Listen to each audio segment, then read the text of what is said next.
Hello दोस्तों, आपके अपने यूट्यूब चैनल यूपीएससी नेट में स्वागत है। और आज हम बात करने वाले हैं यूपी नीट प्रोग्राम सीरीज की।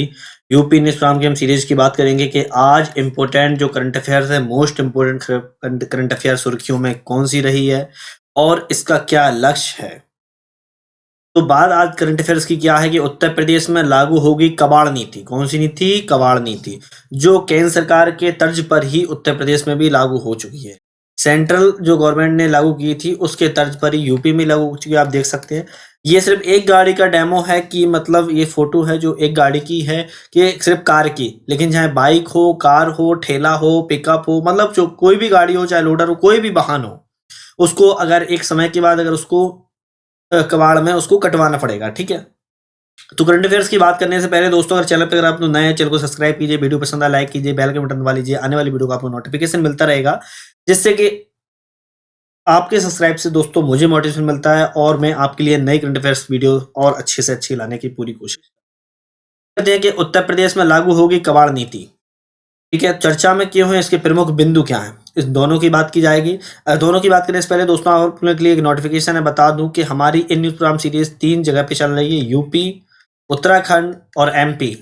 ये तीनों पे पीटी प्लस मेंस दोनों को कवर करते हैं। अगर आप लोग नहीं देख रहे हो तो उसको देखिए, डिस्क्रिप्शन में लिंक दे दूंगा, जिससे कि आप लोग को अच्छी लगी करंट अफेयर्स में आपके काम में आएगी।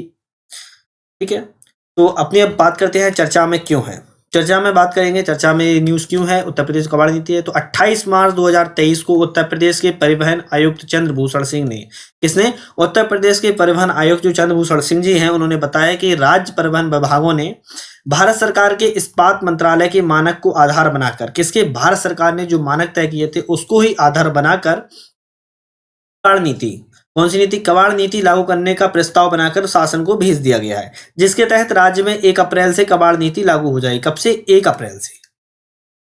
अब किसकी तर्ज पर ही? केंद्र सरकार की तर्ज पर ही दोस्तों। ठीक है, तो ये बहुत इंपॉर्टेंट है क्योंकि यूपी में लागू की जा रही है, अभी तक किसी स्टेट में लागू नहीं की गई है, तो यूपी में लागू की जा रही है, पहला अवसर है। तो इसके प्रमुख बिंदु क्या है, इसकी बात करते हैं। तो इस नीति में यदि कोई अपने 15 साल पुराने, कितना? 15 साल पुराने वाहन को कबाड़ सेंटर पर बेचता है तो उसे लगभग 22 रुपए प्रति किलोग्राम के हिसाब से, कितना? 22 रुपए, कितना बात की गई है दोस्तों? 22 रुपए किलोग्राम पर केजी, केजी के हिसाब से उसका दाम मिलेगा। वाहन के कुल वजन का 65% हिस्सा उसका मूल वजन माना जाएगा। जो वाहन होगा उसके जो कुल वजन होगा, कितना भी वजन हो, उस वजन के हिसाब से 65% हिस्सा उसका मूल वजन मान लिया जाएगा। और की बात की गई है कि और उस रकम का भी 90% का ही भुगतान होगा। जो भुगतान होगा वो सिर्फ 90% का ही भुगतान, कितना? 90% का भुगतान होगा। तो इसमें बात की गई है 15 साल पुराने, जो 15 साल पुराने हो चुके हैं उन वाहन को कबाड़ नीति में सेंटर पे बेचा जाएगा। ठीक है, क्योंकि ये करंट अफेयर्स में बहुत ज्यादा इंपोर्टेंट होने वाली है कि किस राज्य ने की है लागू सेंट्रल की तर्ज पर, तो आप लोग को बताने में फायदा होगा। इस नीति में 1 अप्रैल 2023 से 15 साल पुराने वाहनों को स्क्रैप में भेजने की तैयारी है। किसमें? स्क्रैप में। स्क्रैप एक जगह होती है, वहां पे मशीन बहुत बड़ी बड़ी लगी होती है, पूरी की पूरी गाड़ी वहां पे स्क्रैप कर दी जाती है, जिसमें राज्य सरकार के सभी 15 साल पुराने वाहनों को कबाड़ करना होगा। इसके लिए सरकार ने 2 लक्ष्य भी तय किए हैं। कितना लक्ष्य तय किए हैं? 2 लक्ष्य। और ये कब से लागू हो रही है? 1 अप्रैल से। कब से हो रही है दोस्तों? 1 अप्रैल से। 15 साल पुराने वाहन, 15 साल पुराने वाहनों की यहां बात की गई है। ठीक है, तो नेक्स्ट इसमें कौन सी इंपोर्टेंट है? नेक्स्ट में बात की गई है कि पहले लक्ष्य में 2 लक्ष्य थे ना, अभी आगे बताया मैंने आपको कि 2 लक्ष्य हैं, 2 लक्ष्य थे। तो 2 लक्ष्य में पहले लक्ष्य में सभी इस अवधि के सरकारी स्वामित्व वाले वाहनों को स्क्रैप करना है। पहले लक्ष्य में बात की गई है कि जो गवर्नमेंट के वाहन है उनको स्क्रैप किए जाएंगे। पहले लक्ष्य में किसके? गवर्नमेंट के, क्योंकि जब आम जनता को पहले उस पर लागू करने से पहले गवर्नमेंट को भी तो अपने वाहन को स्क्रैप करना होगा ना, तभी तो आम जनता में भी आत्मविश्वास बढ़ेगा।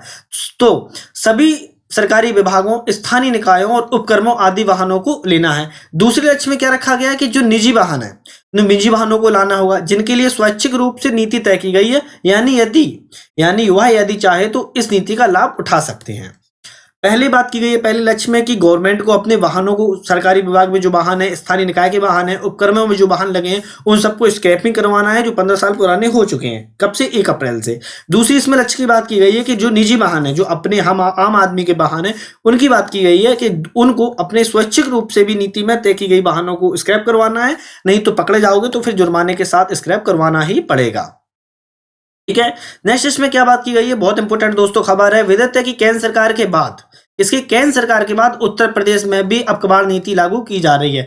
केंद्र सरकार के बाद ऐसा पहला राज्य है जिसने कबाड़ नीति को लागू किया है, तो कौन सा राज्य है? उत्तर प्रदेश। यूपी एक ऐसा स्टेट है जिसने कबाड़ नीति लागू कर दिया है। मोस्ट इम्पोर्टेंट करंट अफेयर होने वाली है दोस्तों, क्योंकि ये सीधे तौर पे पूछी जाएगी। पूरे प्रदेश में अब तक 12 कबाड़ सेंटर का काम शुरू हो गया है। उत्तर प्रदेश में कितने कबाड़ सेंटर का? 12 कबाड़ सेंटर का काम शुरू हो चुका है। सभी निजी संचालक हैं। जो सेंटर हैं वो सारे प्राइवेट हैं, प्राइवेट सेंटर हैं। तो आप लोगों को टेंशन नहीं लेना है, आराम से ये अपनी स्क्रैपिंग करवाइए जो 15 साल पुराने वाहन है। ठीक है। नेक्स्ट इसमें बात की गई है कि अभी निजी वाहनों की आयु तय नहीं की गई है। जो अभी निजी वाहन है, अब आम जनता के जो वाहन है, उनकी अभी आयु तय नहीं की गई है। 15 साल बाद ऐसे वाहन की फिटनेस करानी होती है। 15 साल जो बाद के जो वाहन होते हैं उनकी फिटनेस करानी होती है। यदि वह फिट है तो उसका पंजीकरण अगले 5 साल के रिन्यूअल हो जाता है, और ऐसे में ही निजी व्यावसायिक वाहन, ट्रक आदि का भी हर 2 साल में फिट होने की स्थिति में रिन्यूअल होता है। ठीक है। नेक्स्ट इसमें बात की गई क्या की गई है दोस्तों, वो देख लेते हैं कि राष्ट्रीय राजधानी क्षेत्र में यह नियम समाप्त कर दिया गया है। कहां पे? राष्ट्रीय राजधानी क्षेत्र में यह नियम समाप्त कर दिया गया है। वहां पेट्रोल चलित वाहन की उम्र 15 साल और डीजल वाहन की उम्र 10 साल तय कर दी गई है। इंपोर्टेंट खबर है, देख लीजिए कि पहले नियम कुछ और थे, अभी नियम बदले जा चुके हैं। अभी नियम क्या है कि राष्ट्रीय राजधानी क्षेत्र मतलब तो दिल्ली में क्या बात की गई है कि जो पेट्रोल चलित वाहन है, कौन सी? जो पेट्रोल चलित वाहन है उनके लिए बात की गई है 15 साल। कितना? 15 साल। और जो डीजल चलित वाहन है, कौन से? जो डीजल चलित वाहन है उनके लिए बात की जा रही है अब 10 साल। 10 साल तय कर दिया गया है। इसके बाद उनका पंजीकरण रिन्यूअल नहीं होगा। उनका अब पंजीकरण ही वहां पे रिन्यूअल नहीं होगा। या तो उन्हें एनसीआर से बाहर ले जाना होगा या कबाड़ में बेचना होगा। अब एनसीआर से दोस्तों बाहर ले जाएंगे। एनसीआर का मतलब सर दोस्तों जो दिल्ली के आसपास के क्षेत्र है, जैसे नोएडा, गाजियाबाद, है ना, गुड़गांव, ये सब क्षेत्रों में या तो बाहर ले जाना होगा या फिर उनको वहां पे कबाड़ में बेचना, स्क्रैपिंग करवाना ही होगा। ठीक है। तो उसी की तर्ज पर यूपी बनाया गया, पर यूपी में अभी इतनी सख्ती से नहीं है, पर हाँ बहुत जल्दी जब देखा जाएगा तो सख्ती से पालन वहां की भी किया जाएगा। नेक्स्ट बात की गई है कि गौरतलब है कि उत्तर प्रदेश भर में 203 सरकारी कार्यालयों ने अब तक अपने 15 साल पुराने वाहनों की सूचना भी दे दी है। उत्तर प्रदेश में 203 सरकारी जो कार्यालय ऐसे हैं कि उन्होंने 15 साल पुराने वाहनों की अपनी की सूचना दे दी है, क्योंकि उनको स्क्रैपिंग करवाना है। इनमें से 3367 वाहन ऐसे हैं जो 15 साल पुराने हैं। कितना?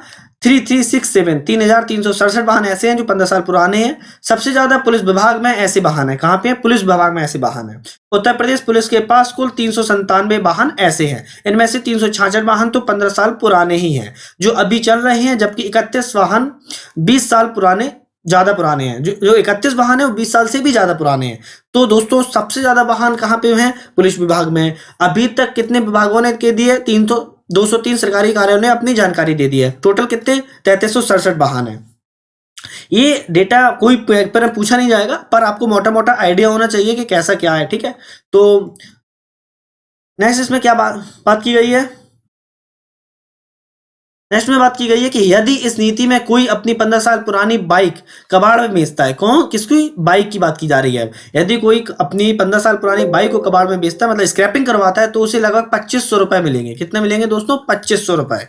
यदि बाइक का वजन 180 किलो है तो उसका वजन 65% माना जाएगा। अगर बाइक का जो वजन है वो 180 किलो है, 1 कुंटल अगर 80 किलो है तो उसका 65% वजन ही माना जाएगा। इसी तरह यदि कोई अपनी 15 साल पुरानी एसयूवी कार देने लगे और उसका वजन 2000 किलो हो तो उसका कुल वजन 1200 किलो माना जाएगा और उसे 25,740 रुपए दिए जाएंगे। ये उत्तर प्रदेश में थोड़ा तय कर दिए गए, फिर थोड़ा ऊपर नीचे हो सकता है, पर इतने के लगभग रहेगा। तो बाइक की बात यहाँ पे की गई है। किसकी? बाइक की बात।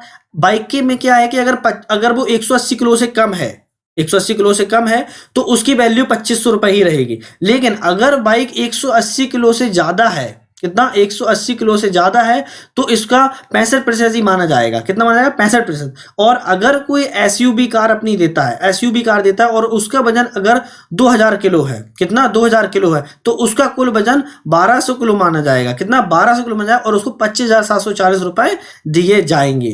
ठीक है। नेक्स्ट इसमें क्या बात की गई है दोस्तों? नेक्स्ट में बात की है कि हालांकि स्क्रैप सेंटर में इसका एक प्रमाण पत्र भी प्राप्त होगा। जो स्क्रैपिंग कराने जाएंगे, जो वहां पे स्क्रैपिंग कराने जाएंगे हम लोग, तो वहां पे एक प्रमाण पत्र भी प्राप्त होगा जिसे दिखाकर नए वाहनों के रजिस्ट्रेशन कराने पर छूट भी मिलेगी। जैसे आपने मान लो अपनी बाइक को या कार को स्क्रैपिंग करा लिया, स्क्रैपिंग करा लिया, तो वहां पे एक प्रमाण पत्र आपको मिलेगा कि आपने यहाँ से स्क्रैपिंग करवाई है, गाड़ी को इतना इतना जो वैल्यू है वो मिला हुआ है आपको। तो लेकिन फिर आप जब पुरानी गाड़ी को स्क्रैपिंग कराए तो नई गाड़ी भी स्वाभाविक के बाद लेने जाएंगे। तो आप नई गाड़ी लेने जाएंगे तो फिर वहां पे आपको कुछ छूट मिलेगी। हो सकता है टैक्स में छूट मिल जाए, हो सकता है आरटीओ में छूट मिल जाए, कहीं भी आपको वहां पे छूट मिल सकती है। ठीक है। तो ओके दोस्तों, आज की हमारे चैनल में इतना करंट अफेयर्स था, मोस्ट इंपोर्टेंट करंट अफेयर है। तो आपको चैनल पर लेंगे बहुत बहुत धन्यवाद। नई करंट अफेयर नई ऊर्जा के साथ आपसे फिर से मुलाकात करते हैं। Thank you.